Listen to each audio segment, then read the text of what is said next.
Bonjour à toutes et à tous, bienvenue à la conférence du réseau MPN qui porte aujourd'hui sur la relation client dans un environnement multiculturel. Dans un premier temps, on va vous présenter le réseau MPN. Je vais laisser la parole à Thibaut qui va vous faire une brève présentation. Bonjour, bienvenue à tous. Je fais partie du réseau MPN, Multicultural Professional Network. Et donc, ce réseau vise à l'intégration de la diversité au sein de l'entreprise. Je vais parler sur ce micro, c'est peut-être un peu mieux.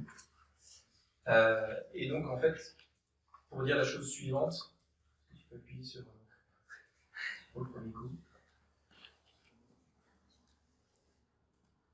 Ah, c'est bon, merci. Et pour dire la chose suivante, c'est qu'effectivement, la diversité interculturelle, c'est quelque chose qui existe tous les jours dans notre quotidien, alors, certes, dans notre travail, mais voilà, avec ce petit slide, juste pour dire aussi que dans notre quotidien, c'est présent et qu'on ne se rend pas compte forcément des interactions qu'il peut avoir, et des entrechocs qu'il peut avoir dans les différentes cultures, et les réactions que ça peut avoir en nous, et puis avec les personnes avec lesquelles on échange. Je vais vous présenter... Ah, c'est toi qui fais. Je vais vous présenter rapidement le slide sur la vision et la mission.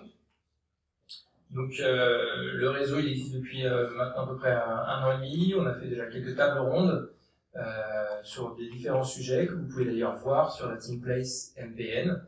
Je vous invite à aller voir, c'est enregistré. Et comme aujourd'hui d'ailleurs. Et puis donc ce sont des thématiques centrées sur la diversité interculturelle. Et puis vous avez aussi des initiatives qui sont lancées. Une qu'on est en train de mettre en place, c'est un déjeuner sur le thème de la diversité, ou qu'on mettra en place à la cantine de Saint-Priest. Vous recevrez des invitations pour ceux qui veulent parler et échanger sur ces thèmes-là. Et puis une deuxième qui s'appelle les ambassadeurs, qui permet d'accueillir et d'accompagner une personne. Une personne aura la possibilité d'accompagner une autre personne étrangère sur le site d'origine étrangère qui est sur le site lyonnais, et qui pourra pendant une année l'accompagner sur la partie soft de la diversité, de notre diversité culturelle française. Alors, quand quelqu'un arrive sur le site, il y a un accompagnement RH, mais tout ce qui est partie soft, il n'y a pas forcément les petits détails du quotidien qui peuvent intéresser la partie culturelle, qui seront accompagnés dans ce cadre-là, ce qu'on appelle le programme ambassadeur. C'est un programme qui existe déjà aux États-Unis, qui fonctionne bien, voilà, et qu'on est en train de mettre en place. Donc, il y a un pilote qui va y lancer sous peu. Voilà, et c'est donc ça pour dire aussi c'est une thématique qui est appuyée par le groupe aujourd'hui dans son ensemble, et le réseau existe en Suède, aux États-Unis et en France depuis un an, comme je l'ai dit tout à l'heure. Voilà, c'est une rapide présentation. Si après, à la fin de la séance, vous avez des remarques, des suggestions de sujets qui peuvent être abordés, ou des initiatives qui peuvent être abordées au sein du réseau, n'hésitez pas. On est ouvert à toute remarque constructive pour faire évoluer le sujet de la diversité au sein de l'entreprise. Pour vous, voilà, pour connaître un petit peu qui on est des personnes d'horizons différents au sein de l'entreprise. Vous avez des personnes, voilà, GTO, IT, achat, sales, de différents horizons, et qui ont des expériences, le drapeau en bas, c'est des expériences dans les différents pays. Et on est accompagné par le sponsor Giuliano Sabat, qui est le responsable de l'usine de Messieux. Voilà, avant que Émilie explique le sujet dont on peut parler aujourd'hui, je veux juste préciser une chose importante. Nos invités vont aujourd'hui, déjà je les remercie d'être venus aujourd'hui pour partager sur ce sujet-là, et ils vont partager de l'expérience, de ressenti, du vécu. Et ce que je veux dire par là, c'est qu'il n'y a pas aucune forme de jugement sur les cultures qui vont être abordées. C'est vraiment le ressenti qui a pu être vu, vécu, et qui va être partagé ici. Il n'y a pas de notion d'échelle d'une culture par rapport à une autre. Il n'y a pas de vérité absolue. Voilà, c'est un regard bienveillant sur l'expérience qui a pu être vécue, et on va essayer de la faire interagir avec vous pendant la conférence. N'hésitez pas. Dans la table ronde, n'hésitez pas à poser des questions. C'est un mode de dynamique interactive. Si vous avez des questions, vous pouvez interrompre, lever le doigt et puis on vous passe un micro. Voilà, pour que ce soit un petit peu vivant. Voilà un petit peu l'esprit de la table ronde qu'on essaie d'avoir à peu près à chaque fois. Enfin, je te laisse la main, Guy.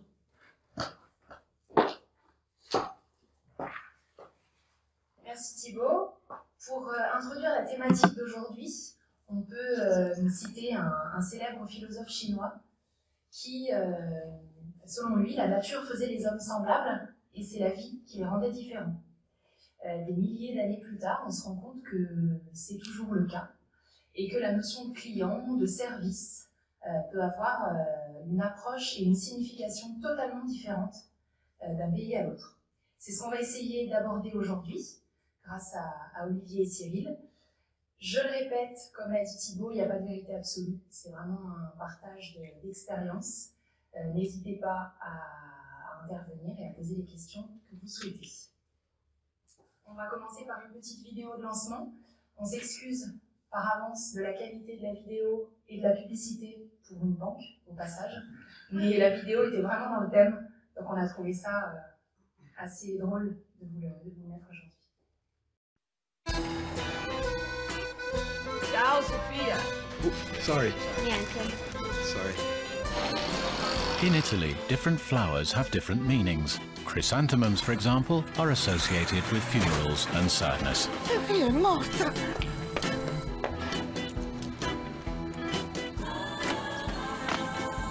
At HSBC, we never underestimate the importance of local knowledge. HSBC, the world's local. Sprzedajemy coraz więcej pralek w Indiach. Dowiedz się dlaczego. Indiach?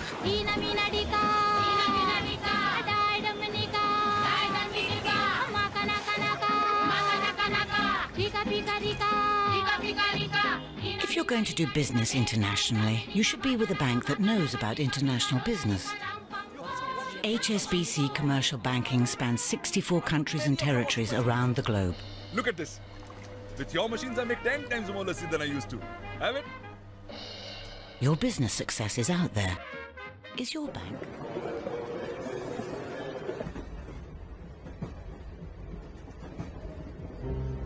In some Asian cities, it's considered acceptable for a commuter to fall asleep on the shoulder of a stranger.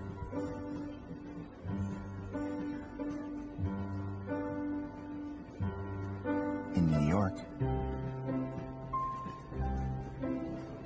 it's quite a different story.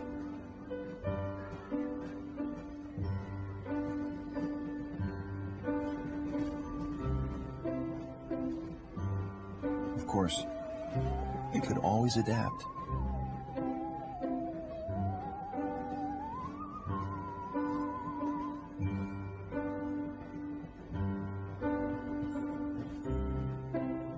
We're the global bank that never underestimates the importance of local knowledge.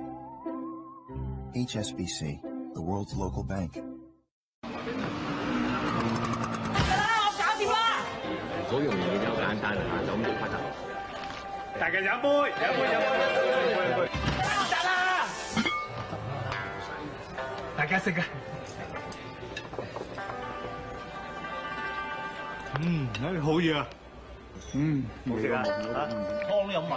The English believe it's a slur on your host's food if you don't clear your plate. Whereas the Chinese feel you're questioning their generosity if you do. At HSBC, we never underestimate the importance of local knowledge. Which is why we have local banks staffed by local people in over 80 countries across the globe.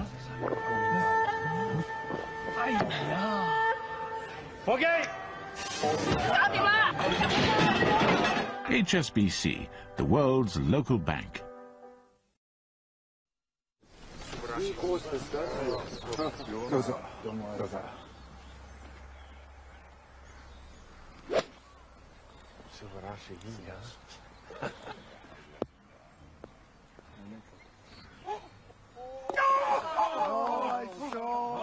In America, if you hit a hole-in-one, you're expected to buy everyone a drink. However, in Japan, it's traditional to buy your playing partners expensive gifts.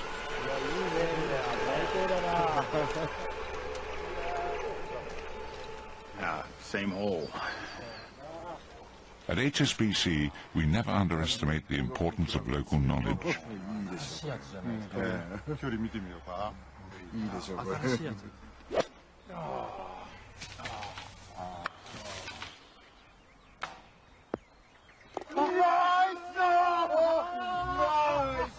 HSBC, the world's local bank.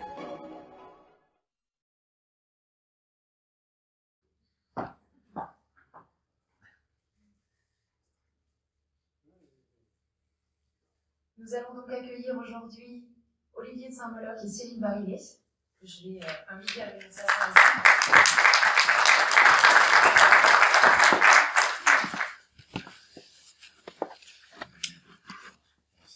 Bonjour à tous. Bonjour à tous les deux, merci beaucoup pour votre participation.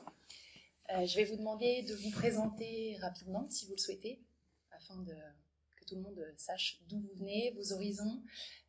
Olivier, ton poste a changé depuis. Je vais te laisser en parler quelques secondes. Merci pour l'invitation déjà, très content d'être là et d'échanger avec vous tous. Donc Olivier de Saint-Moloc, j'ai pris la responsabilité de Renault Trucks International depuis maintenant un mois, retrouvant Cyril comme collègue, ce qui est super. Et puis j'ai rejoint le groupe en 2002. Comme syndicat là, j'ai commencé en VIE au Venezuela.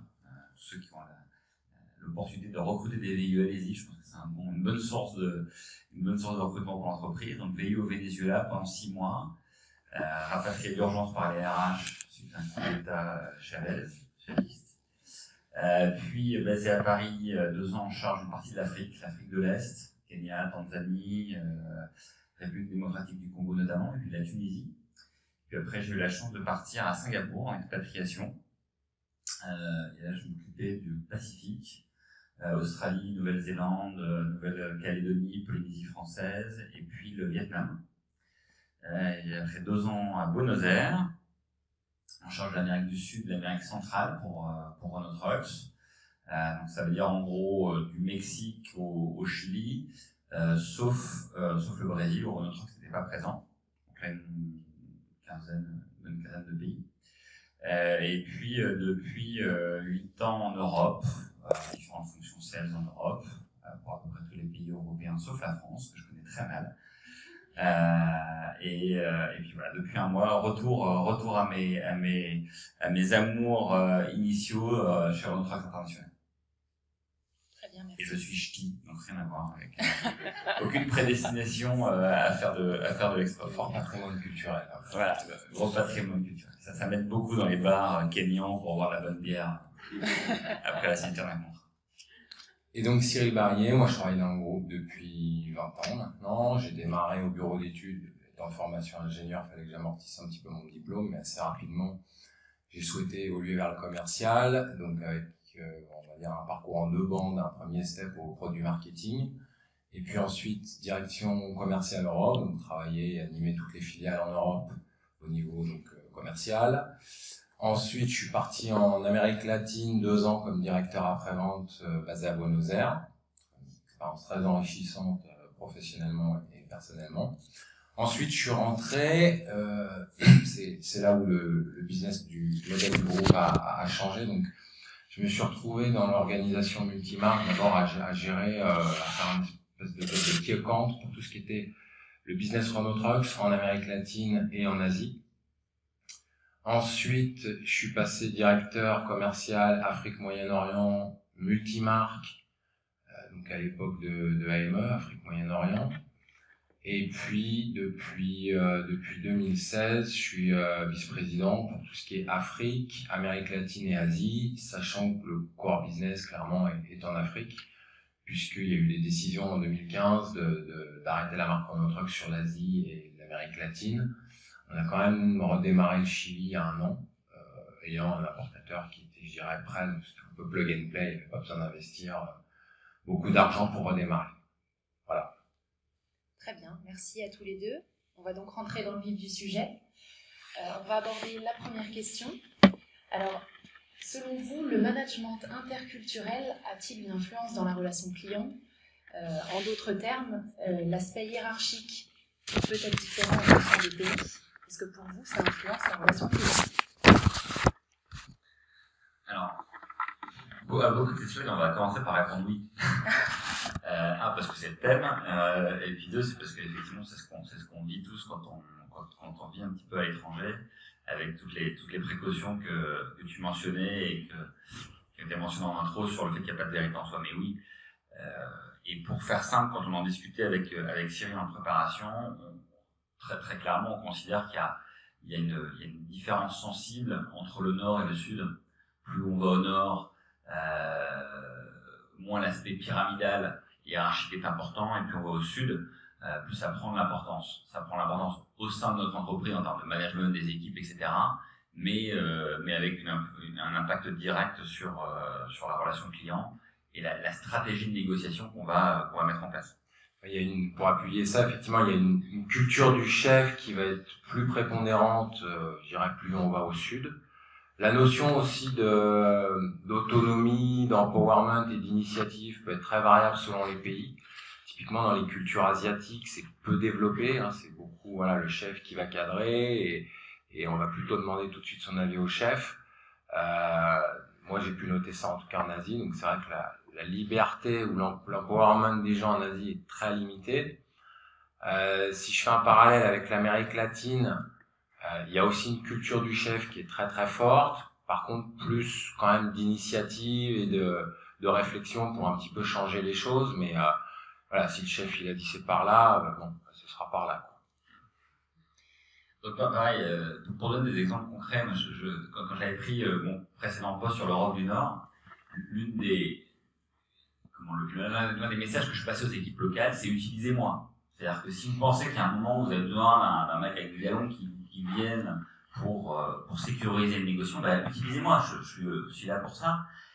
Et quand vous allez aux Pays-Bas et vous dites ça au management team ou au vendeur, il dit mais c'est absolument pas besoin de toi. Je veux dire, ça ne sert à rien aux Pays-Bas de ramener le patron pour finaliser le négo. Le vendeur, il doit avoir l'autonomie, il doit avoir l'empowerment pour aller jusqu'au bout, il doit avoir la légitimité. Faire venir le chef, ça veut juste signifier que le vendeur n'a pas les compétences, mais il n'y a absolument pas ce besoin de stratégie de négociation pyramidale telle qu'on peut l'avoir en France et a fortiori dans un pays du Sud. À l'inverse, je prends un autre exemple. Il y a quelques années, je m'occupais du Mexique, où là, il y a une culture du chef qui est importante, mais de manière assez différente de ce qu'on peut voir, nous en France. C'est-à-dire que le chef, oui, il est important, mais le chef doit se légitimer à peu près tous les jours auprès de ses équipes. Et donc, on parle beaucoup d'armée mexicaine en France. Quand vous allez au Mexique, c'est vrai. C'est-à-dire que assez régulièrement, vous arrivez, vous faites une réunion commerciale, donc vous voyez le chef, parce que vous devez parler au chef, sauf qu'autour de nous, il y a des chaises tout autour de la salle, avec 20 mecs de son équipe, ou tous ses vendeurs, ou ses chauffeurs qui sont là, qui assistent à la réunion, parce que le chef veut montrer que il est en train de négocier, etc. Et donc il y a cette armée mexicaine autour de vous, quasi systématiquement, ce qui est un peu déstabilisant, surtout quand vous devez leur faire un abraço systématiquement à chacun des 20 mecs autour de la table. Donc c'est bisous à droite, bisous à gauche, abraço à gauche, abraço à droite. Donc ça prend déjà une demi-heure. Et une fois que vous avez fait votre demi-heure d'abraço, là vous pouvez commencer à discuter avec le chef, avec tous ces mecs qui vous regardent autour. Donc cette culture pyramidale et de chef peut être très très différente d'un pays à l'autre. Et c'est à prendre du coup en compte dans le business, parce que c'est vrai que dans tous ces pays, on va dire un peu latins, ou je dirais, c'est vrai aussi en Afrique, hein, très clairement, une négo, elle va rarement se finaliser au premier coup, et il va falloir effectivement tout de suite tabler sur le fait qu'elle va monter d'un cran, d'un autre cran, donc se laisser un peu de mou dans la négo, parce que vous ne serez pas au bout de la négo au premier round.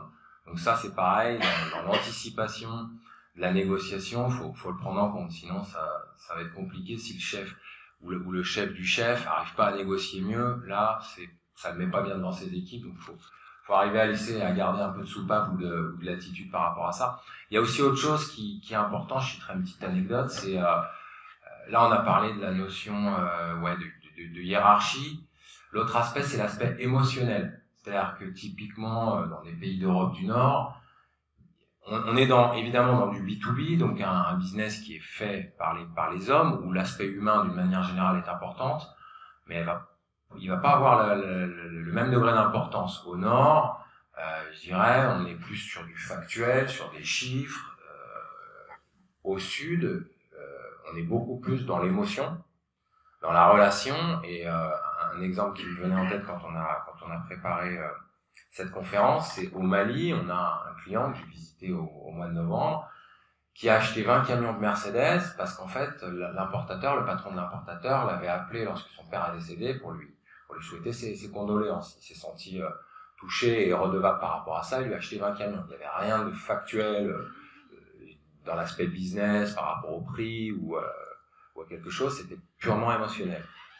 Donc ça aussi, c'est important à prendre en compte, c'est-à-dire la relation et pas être purement, je dirais, sur du business et de la négo, quoi. Le dernier point qu'on voulait soulever sur cette question avec Cyril, c'est aussi, il y a un moment du niveau de c'est d'un pays à l'autre la différence assez forte, voire caricaturale parfois, de la relation personnelle par rapport à professionnelle. Il y a des pays où cette frontière elle n'existe quasiment pas. Et puis d'autres où elle est revendiquée comme devant être extrêmement forte. Et je prendrai aussi deux exemples. D'un côté, ce que j'ai vu plus extrême, en mélange complet personnel-professionnel, c'est la Nouvelle-Zélande. Donc, au sein de l'entreprise, notre importateur, à l'époque c'était Motor Truck Distributors, je ne sais pas si tu l'as connu, Motor Truck Distributors, dans l'entreprise, les mecs, ils se connaissent tous. Toutes leurs femmes se connaissent. Le week-end, ils sont ensemble au barbecue. Mais vraiment, c'est le quotidien. Et en fait, quand on creuse, c'est pareil avec leurs clients.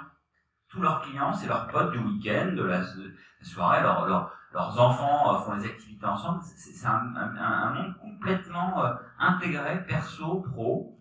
Ils sont, il y a aucune frontière. Et puis après, vous allez, par exemple, en Angleterre, il y a plein d'exemples comme ça, où là, le dîner le soir, c'est pas très bien vu, parce que le soir, c'est perso, et on discute, on négocie quand on est au boulot, et on garde une séparation claire et totale entre le perso et le boulot, et les clients essaient de lutter au maximum contre ce qu'ils pourraient qualifier quelque chose d'un peu intrusif dans leur vie perso. Et c'est notre exemple, voilà, de sensibilité qu'il faut un petit peu appréhender pour pas commettre des impairs. Et juste peut-être aussi une dernière remarque qui est peut-être plus vraie en Afrique qu'en Amérique latine ou en Asie, mais qui est une réalité, hein, c'est un fait que j'ai pu constater, c'est le fait d'avoir un expat, typiquement, et là évidemment je vais faire référence au business que je connais, donc Renault Trucks, le fait d'avoir un blanc, un français qui représente la marque dans un pays donné, c'est très très bien perçu. Et aujourd'hui, une des difficultés que j'ai au sein de mes équipes, en gros dans mes équipes j'ai quelques personnes en local dans des bureaux de représentation qui sont sur zone, donc en Afrique. Évidemment le souhait et le futur qui est évident pour moi, c'est d'avoir des Africains sur place, des locaux. On a beaucoup de mal à mettre des locaux parce que dans les clients qu'on va avoir en face, ils sont pas perçus de la même manière. Ils sont pas regardés de la même manière. Et voilà, le client est pas forcément d'ailleurs un Africain, ça peut être, il y a beaucoup d'entreprises françaises, anglaises selon les territoires, ou libanais, enfin, il y a beaucoup d'entreprises, on va dire, étrangères, en face, pour représenter Renault Trucks, s'ils veulent voir un français. C'est une réalité, quoi. C'est pas un jugement, et j'ai pu le constater plusieurs fois, et nos partenaires, nos importateurs, ont aussi souvent font face à la même réalité. Des fois, je vais voir par exemple au Cameroun, il y a au moins 15 expats français là-bas. C'est une boîte qui a à peu près 200 personnes. Pourquoi vous avez autant de Français, autant d'expatriés là-bas? Parce que voilà, vis-à-vis des clients auxquels on parle, c'est pas pareil, quoi. Ils ne nous considèrent pas de la même manière, si c'est un local qui va les voir. Ça fait partie aussi des spécificités. Je pense que c'est beaucoup moins vrai très clairement en Amérique latine ou en Asie. C'est plus propre à l'Afrique. D'accord, très bien. Alors là, on parle de négociation, de relations, rendez-vous avec les clients. Si on se focalise un petit peu sur le vendeur, quelles sont pour vous les qualités importantes pour un vendeur à l'international? J'ai envie de dire, la première, c'est la langue. Déjà, s'il y a la barrière de la langue, c'est tout de suite beaucoup plus compliqué. Néanmoins, la barrière de la langue, elle peut être là. Moi, j'ai quelques souvenirs en Chine, où là, le chinois, ça s'apprend pas en 6 mois, en tout cas pas quand on est français, ce qui est le cas de l'espagnol. Moi, je parlais pas espagnol, moi, je suis parti en Amérique latine en 6 mois, c'est une langue latine, c'est assez facile, donc ça c'est un vrai plus localement, et qui rend d'ailleurs, même personnellement, l'expatriation très très différente entre le fait de pouvoir se mêler vraiment et échanger avec la population locale, ou rester entre expats, typiquement en Chine ou sur d'autres pays où la langue va être beaucoup plus dure, les gens restent quand même beaucoup plus en expat, sont un peu contraints par ça. Donc la langue, premier point. Donc en Chine, pour terminer l'anecdote, on avait vendu une 50aine de camions dans un site minier, et sur lequel il y avait le dealer local, je dirais, c'est un dealer de construction equipment, avait installé tout un atelier intégré, donc il y avait une grosse machine installée sur place. Et puis quand elle s'est montée, une fois qu'elle a été terminée, on est allé voir pour un peu auditer, aider un petit peu tous les process, parce qu'ils traitaient tout, la garantie, etc.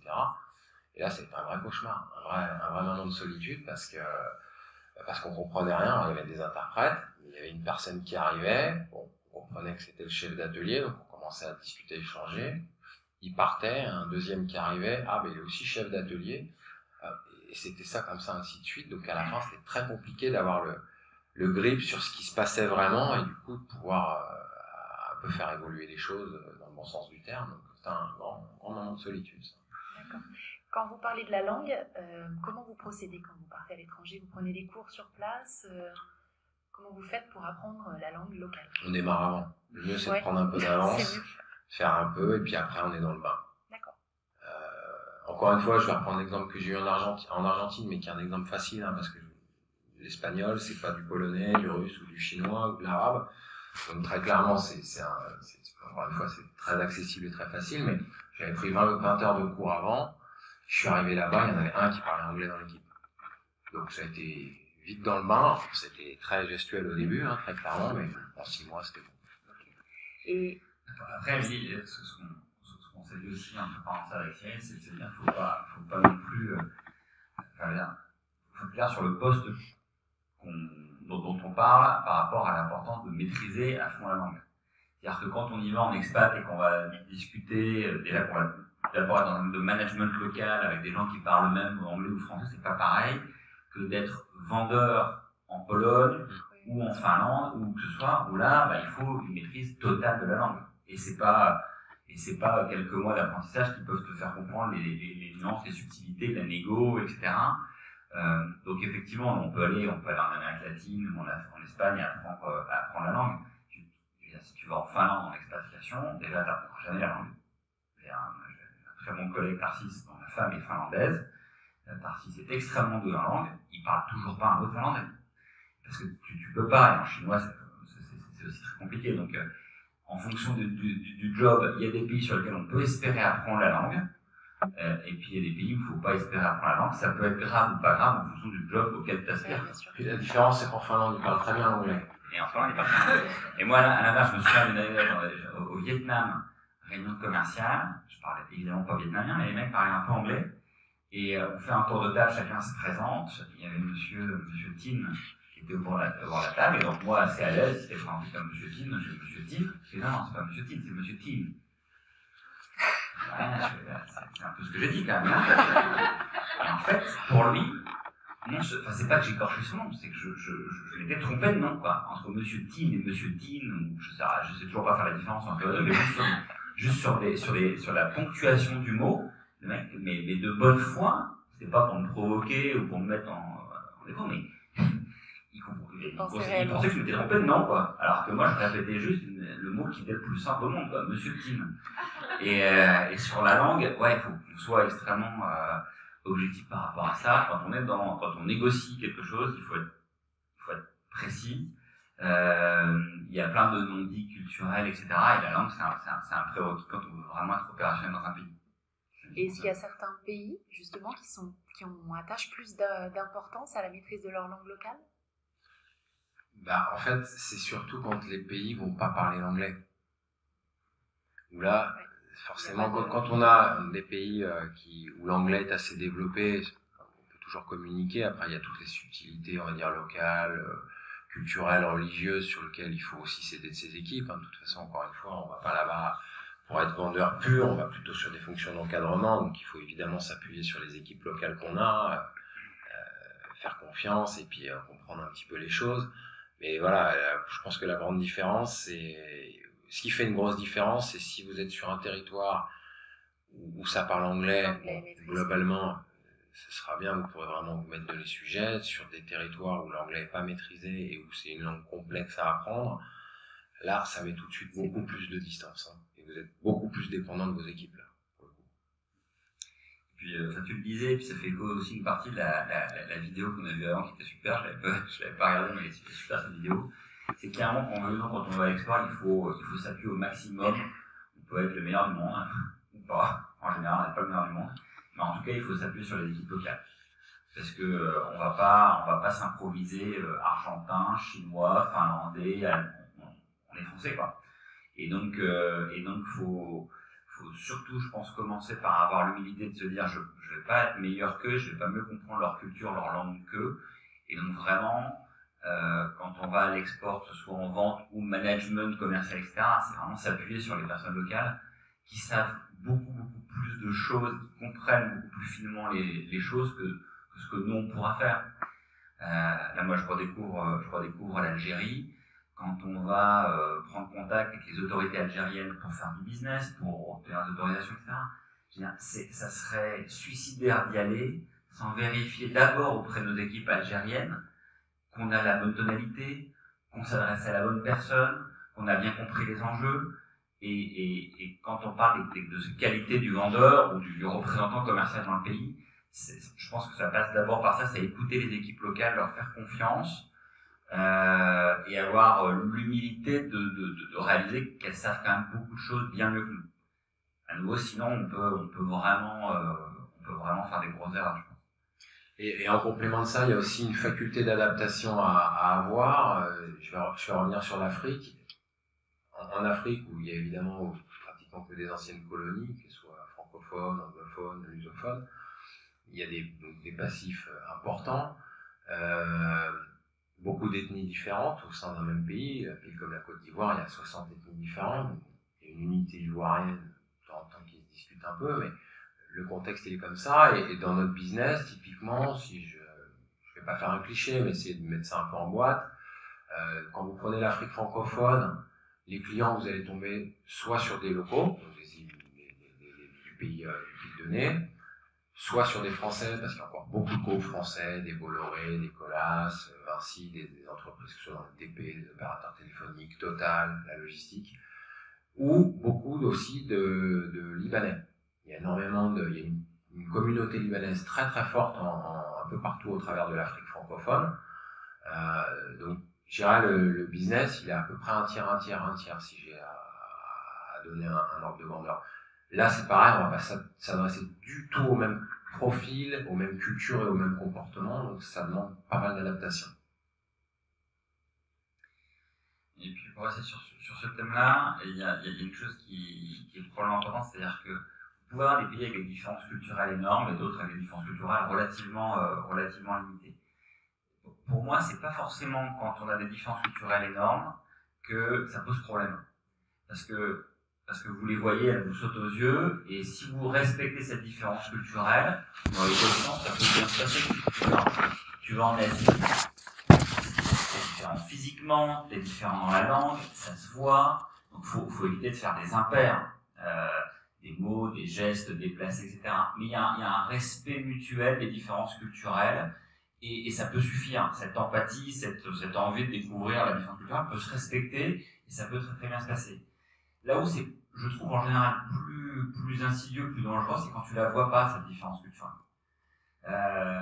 Je me souviens, j'ai discuté avec quelqu'un qui m'avait dit que là, le taux d'échec en expatriation le plus important, c'est l'Américain qui va en Angleterre.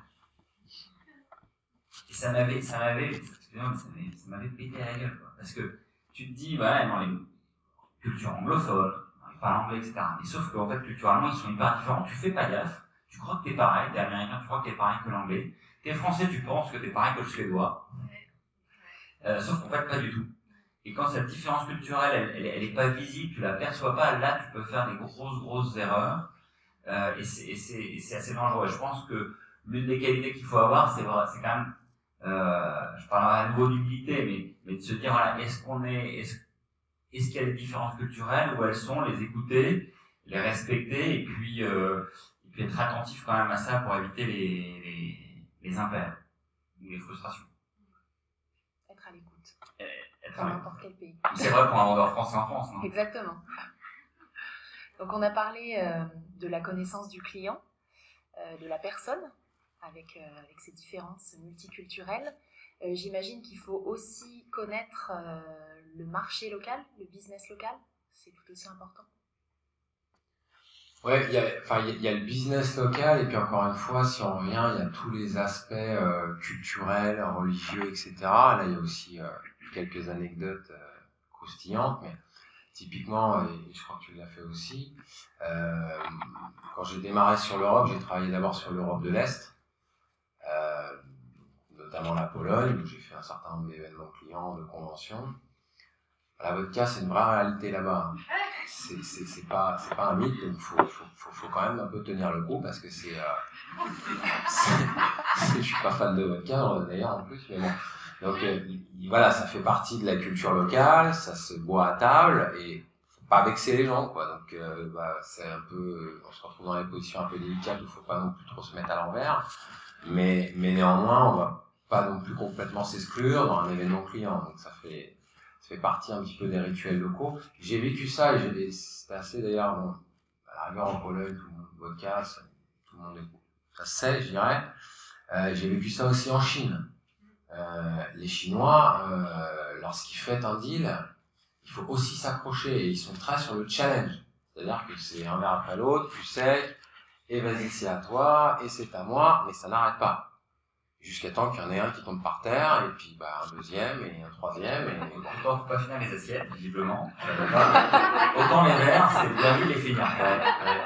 Mais ils resservent quand même, hein, c'est pareil.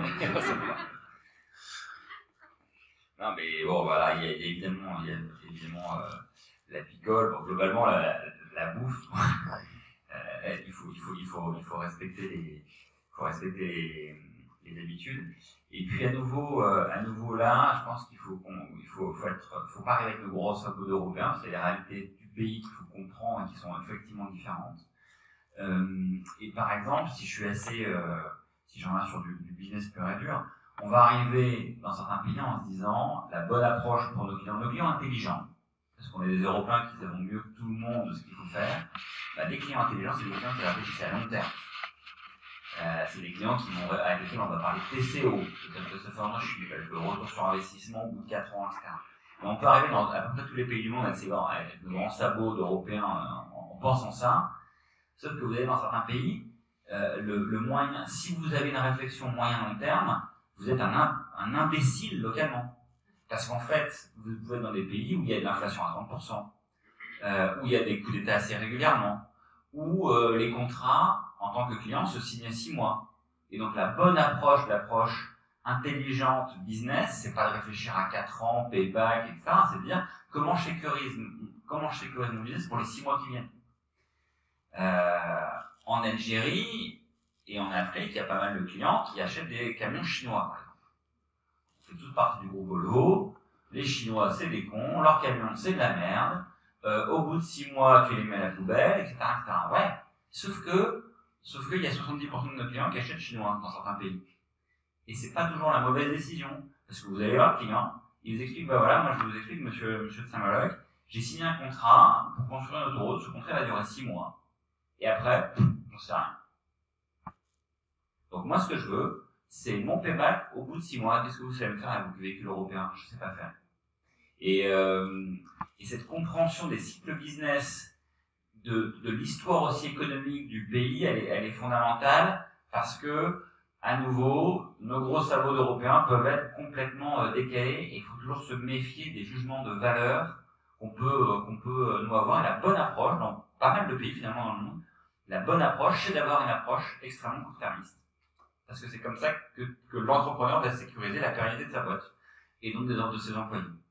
En Argentine, c'était aussi assez surprenant, il y avait des clients qui investissaient dans les pneumatiques. Bon, en Europe, on va se dire, mais en termes de cash flow, en termes c'est pas un bon placement, mais effectivement, dans un pays où il y a une inflation qui oscille entre 20 et 30%, où ils ont vécu historiquement une période où tout a été saisi par les banques, où ils pouvaient plus sortir de l'argent, culturellement, ils ont développé l'approche du matelas, de mettre l'argent sous le matelas ou dans la pierre. ou dans autre chose. Donc acheter une voiture, acheter des pneumatiques, c'est un moyen de sécuriser que son argent va pas dévaluer, quoi. C'est sûr que c'est pas tout à fait l'approche à laquelle on est habitué en France ou en Europe. On a déjà parlé, je ne sais pas s'il faut revenir dessus, mais bon, la connaissance du marché local, c'est la connaissance du contexte politique, contexte religieux, contexte ethnique. Tout ça, vous pouvez savoir quels vont être les vrais prescripteurs dans le pays. Dans certains pays d'Afrique, mais en fait, les brasseurs, vous allez vendre un petit chauffeur indépendant, sauf que c'est le brasseur qui va négocier pour le compte de ces prescripteurs. Donc, de négociation, c'était Coca-Cola qui négociait avec nous, et puis après, c'était les patrons indépendants qui achetaient. C'est vrai en France, c'est vrai partout, mais connaître les mécanismes d'achat, les prescripteurs, les leaders d'opinion, etc., c'est pas toujours aussi facile que ce qu'on peut penser. Et je mets pas, évidemment, derrière, dans certains pays, il y a les désirs politiques, en fait, qui tirent les ficelles derrière le business qu'on voit pas forcément venir. Et ça, il faut pas se planter. À nouveau, l'une des solutions, c'est quand même de s'appuyer sur les locaux, qui auront une capacité de lecture bien meilleure que la nôtre dans pas mal de cas, quoi. L'histoire, la religion et les habitudes culinaires aussi, c'est des choses sur lesquelles il ne faut pas faire d'impair. Évidemment, dans des pays musulmans, aller mettre de l'alcool sur les tables ou des choses comme ça, c'est un impair. Je me rappelle aussi avoir fait des field trips ici, donc des visites d'usines, etc., ou des événements avec plusieurs markets, avec plusieurs filiales en Asie. Il y avait la Chine, il y avait l'Indonésie. On est tout content de les inviter dans les grands restaurants de gastronomie française, et ils sont pas contents parce qu'ils ont des habitudes. Il faut qu'il y ait du riz. Ça fait un peu cliché ce que je dis là, mais ça fait partie. Alors les baguettes, je sais pas, je me rappelle plus des baguettes, s'il fallait des baguettes. Mais par contre, voilà, il faut, quand vous invitez des Asiatiques sur un événement, qu'il y ait de la nourriture asiatique. À la rigueur, vous faites autre chose à côté et ça leur laisse le choix. Mais vous le verrez, je sais pas si vous avez l'habitude de partir en vacances, quand vous partez dans des destinations où maintenant les Chinois commencent à beaucoup voyager, à beaucoup partir en vacances avec le développement du pays, vous allez voir qu'il y a tout un stand de bouffe qui est fait pour eux. Et effectivement, parce que de toute façon, ils ont besoin de ces repères-là, sinon ils vont pas être contents. L'autre jour, j'ai découvert un truc dont j'étais pas au courant, on a eu un VIP avec des Tunisiens. Bon, je fais pas les menus personnellement, mais dans un des restaurants où ils sont allés manger un soir, il y avait du canard. Ça se fait pas en Tunisie, on mange pas de canard, donc ça doit pas être très apprécié. Donc, en gros, ils ont tous fait la gueule. Bon, ça nous servira de leçon, on le saura pour la prochaine fois. Mais voilà, c'est des petites choses où il faut savoir. Et j'ai une dernière anecdote qui fait plus référence à l'histoire. On avait fait un événement en Amérique latine où on avait fait l'erreur de mettre à la même table des Chiliens et des Argentins. Il y a un passif, je ne vais pas trop développer ce point-là, mais il y a un peu d'animosité sur divers sujets historiques, dont les Malouines par exemple, ou la Terre de Feu, des guerres de territoire qui reposent sur rien. À la fin, c'est un petit bout de steak, est-ce que c'est à moi, est-ce que c'est à toi, mais néanmoins, ça a créé un peu une espèce d'unité nationale de part et d'autre. J'ai cru qu'à la fin, ils allaient se battre, quoi. Donc, on a vite servi le dessert et on a passé à autre chose. Mais bon, celui-là, on a dit, on va pas la refaire. Très bien, le retour, malheureusement. Pour conclure, si vous avez éventuellement quelque chose en tête pour définir des valeurs universelles qui pourraient être utiles dans n'importe quel pays. Je crois que globalement, ce qui est vrai de partout, c'est le respect, la confiance, l'écoute et la fiabilité. Ça, c'est des valeurs, à mon avis, qui vont être indépendantes, je pense, des aspects culturels et qui restent vrais, quel que soit le business et probablement aussi dans la vie de tous les jours, sur l'aspect personnel. Après, toutes ces valeurs-là, elles vont se manifester différemment d'un pays à l'autre. Et je suis tout à fait d'accord avec toi sur ces valeurs. Et ouais, elles s'expriment différemment. Et on parlait tout à l'heure de différences nord-sud. Même dans le nord, où je l'ai vécu pendant 2 ans, où ils vont prétendre avoir des logiques d'achat purement pratico-pratiques, extrêmement pragmatiques dans leur achat, La vérité, c'est que moi, il y avait plein de pays où j'y allais avec mon offre Chronotrox, même si j'avais la meilleure offre dans l'Excel sur le TCO data, jusqu'à preuve du contraire, j'ai 3% de part de marché.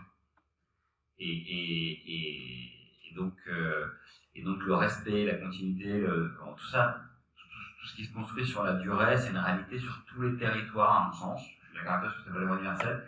Elles se manifestent de manière très très différente d'une zone, d'un pays à l'autre, mais elles sont là partout. La base reste la même. Ouais.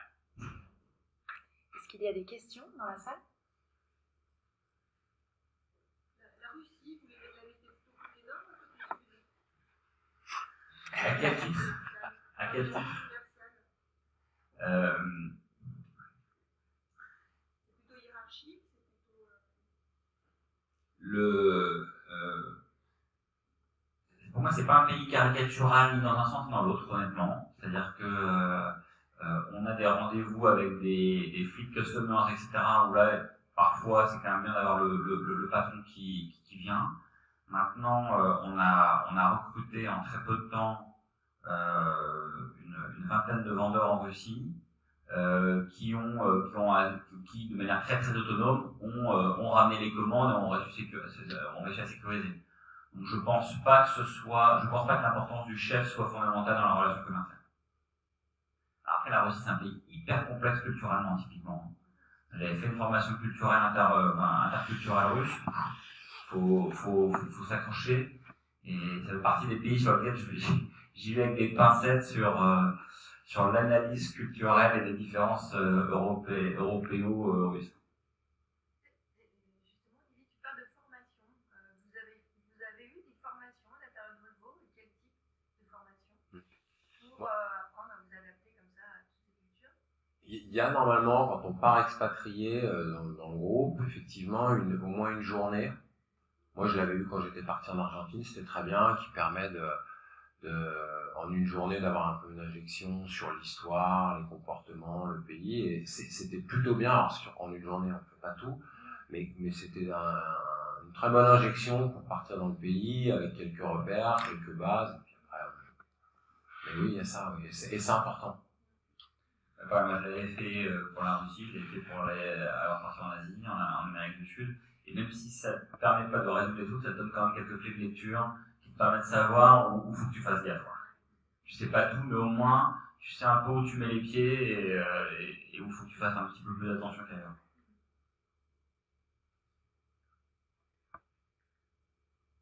On a parlé du fait de vouloir s'adapter un petit peu aux spécificités locales et tout ça. Est-ce qu'il y a eu des situations où vous avez justement joué de vos différences culturelles et de vos différences françaises, peut-être un peu en Afrique, pour un petit peu provoquer et puis pouvoir avoir d'autres choses dans votre négociation? Tu veux dire, à part inviter à faire une bonne bouffe,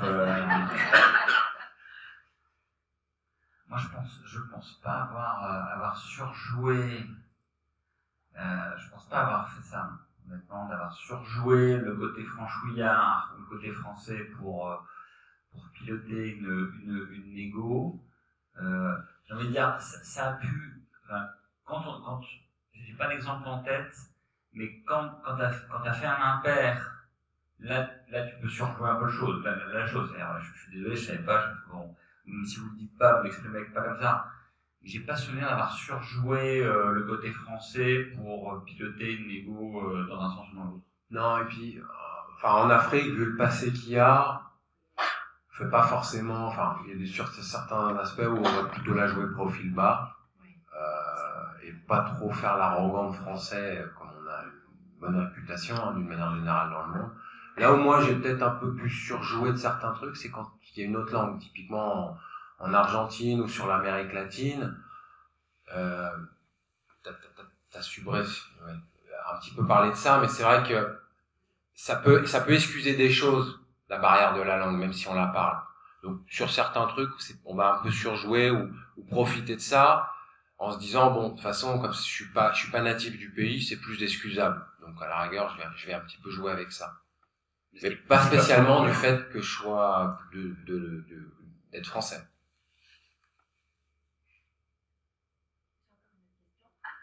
Vous avez une vision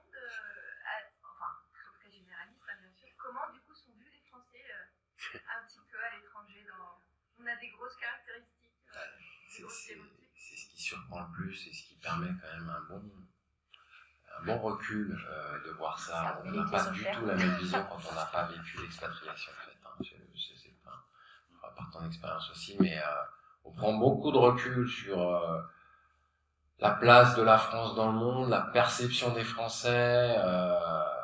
C'est vrai que des fois on a un peu tendance à jouer les stars.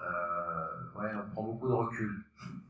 Mais pour moi dans les deux sens. C'est-à-dire que il y a des caricatures, tu vois, en Angleterre, le français il est sale et machin, bon, il y a pas mal de caricatures. Mais c'est vrai que nous aussi Français, on a tendance à se dire la France c'est la catastrophe, rien qui fonctionne, il est toujours en grève, etc. Il y a quand même aussi pas mal de pays qui encore admirent la France pour plein de raisons. Et quand on vit à l'étranger, qu'on revient en France, on pose ses fesses dans un TGV et en 2 heures on est à Paris, on se dit putain mais je suis dans un pays de dingue, c'est fantastique. Et vous avez 2 enfants qui vont à l'école gratuitement, et bon, ça se fait un peu dans les deux sens, c'est-à-dire que tu as quand même cette vision à l'étranger de la France qui est pas si noire que ce que nous Français on a tendance à s'auto-flageller, et puis à l'inverse il y a des images du Français qui arrêtent pas de râler, les grèves, qui se lavent pas, bon il y en a plein, et dans tous les sens quoi, dans un sens comme dans l'autre. Il y a une question ici. Ouais, plutôt regard croisé en tant qu'expat, vous avez côtoyé d'autres nationalités, et est-ce que sur les aspects business, comment vous les percevez, alors pas les nationalités locales, mais si vous avez les autres expats. D'autres expats, comment du coup vous positionnez? Il y a l'expat français par rapport aux expats d'autres pays qui vont dans un même pays? Sur des concurrents. Honnêtement, on est français, mais après on est surtout des individus hyper différents. Donc c'est hyper, pour moi c'est hyper compliqué de répondre, parce que tu as des Allemands qui vont être hyper dans l'empathie et sympas, et puis tu as des Français qui vont être froids et rigides comme la caricature qu'on peut avoir d'un Allemand. Donc évidemment, je suis pas capable de répondre. Je trouve que c'est trop différent d'une personne à l'autre, au-delà de sa nationalité. Les gens sont trop différents les uns des autres pour pouvoir répondre de manière un peu, pour mettre dans des cases, quoi. Non, c'est pareil, j'ai un peu du mal à répondre à cette question-là. La seule chose qu'il va y avoir, c'est que, et qui plus est quand la langue du pays est pas une langue simple à apprendre, il y a des chances que tu aies plus un côté relation personnelle entre expats. Parce que la première facilité quand tu arrives dans un pays, pour créer un peu de ta vie perso et puis un tissu social, ça va être tout de suite les expats. Après, selon les pays, tu vas pouvoir petit à petit te mêler, je dirais, aux locaux, si t'as pas trop la barrière de la langue. Mais forcément, tu vas être entre expats et pas forcément qu'entre Français expats. Donc, tu vas plus le voir sous cet angle-là personnel, je dirais, les autres expats, que dans l'aspect business. Et vous avez retiré des enseignements d'avoir côtoyé justement d'autres nationalités en tant qu'expat, pas tant que ça finalement? C'est toujours riche, j'ai envie de te dire, quand tu rencontres d'autres cultures, d'autres nationalités, expat ou pas expat, il y a toujours une certaine richesse à prendre de ça. Après, je pense qu'il y a quand même un élément, c'est que la population d'expats n'est pas forcément représentative de la population du pays d'origine. C'est-à-dire que les gens qui ont vécu à l'étranger, ou qui ont même accepté de partir, déjà la démarche culturelle de dire j'accepte de partir de la France, fait que, c'est peut-être un peu prétentieux de le dire, hein, je m'en excuse, mais à partir du moment où tu le fais et tu le vis, déjà en soi, tu t'ouvres un petit peu plus aux autres cultures. Et donc, en tant qu'expat, t'es forcément, même si que tu sois en expat avec des Australiens, des Allemands, des Suédois, quoi que ce soit, t'es déjà avec des gens qui, à un moment dans leur vie, ont fait la démarche de dire j'ai envie d'aller vivre à l'étranger, de découvrir et de partager les autres cultures. Donc, t'as quand même cette proximité, cette ouverture culturelle, un peu naturelle. Tu as des contre-exemples, mais tout de même, les expats allemands sont pas comme la population allemande, les expats français sont peut-être pas comme la population française, parce que chacun a fait cette démarche d'aller s'ouvrir un peu aux autres pays. Et après, on voit tout. Tu vois aussi des cas, on va dire, d'échecs. où la personne se fait pas où sa famille se fait pas du tout au pays et où ça peut, et notamment dans les pays africains, éventuellement passer du côté de la barrière, du mauvais côté de la barrière. Et tu vois des comportements, pour être clair, très colonialistes. Très bien. Nous arrivons au terme de cette conférence. Je vous remercie toutes et tous pour votre présence et votre participation. Un gros merci à Olivier et Cyril pour leur intervention. L'échange était très enrichissant. Merci beaucoup.